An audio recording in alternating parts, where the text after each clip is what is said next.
ભાવનગરમાં મૂંગા બહેરા રિક્ષા ચાલકે માનવતાનું ઉદાહરણ પૂરું પાડ્યું. રસ્તા પર મળેલ 4000 કરતા વધુ રકમ તેમજ આધાર કાર્ડ, પાન કાર્ડ સહિતના મહત્વના દસ્તાવેજો મૂળ માલિકને પરત કર્યા. ભાવનગરમાં માનવતા મહેકાવતો વધુ એક કિસ્સો સામે આવ્યો છે. શહેરના નવાપુરા બાગે રસુલમાં રહેતો યાસીનભાઈ રઝાકભાઈ ડરૈયા રિક્ષા ચલાવી પરિવારનું ગુજરાન ચલાવે છે.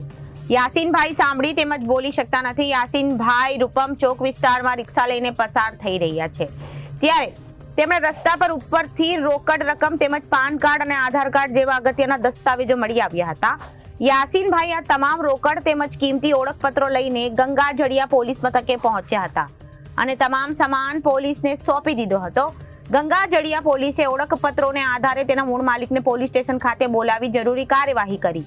4000 કરતા વધુની રોકડ રકમ તેમજ તમામ ઓળખપત્રો સહિતનો સામાન મૂળ માલિકને સોંપી આપ્યો હતો. શું નામ છે ભાઈ તમારું? રામદેવસિંહ સરવૈયા. સાહેબ, આજે તમે ગંગાજળિયા પોલીસ સ્ટેશન અત્યારે આવ્યા છો, શું કામ આવ્યા છો અત્યારે? મારું એટીએમ કાર્ડ અને પાન કાર્ડ નીચે પડી ગયું, બરોબર? એટીએમ કાર્ડ અને પાન કાર્ડ પડી ગયું એના અનુસંધાને પડી ગયું હતું અને અત્યારે તમને એ મળી ગયું છે? હા, મળી ગયું છે.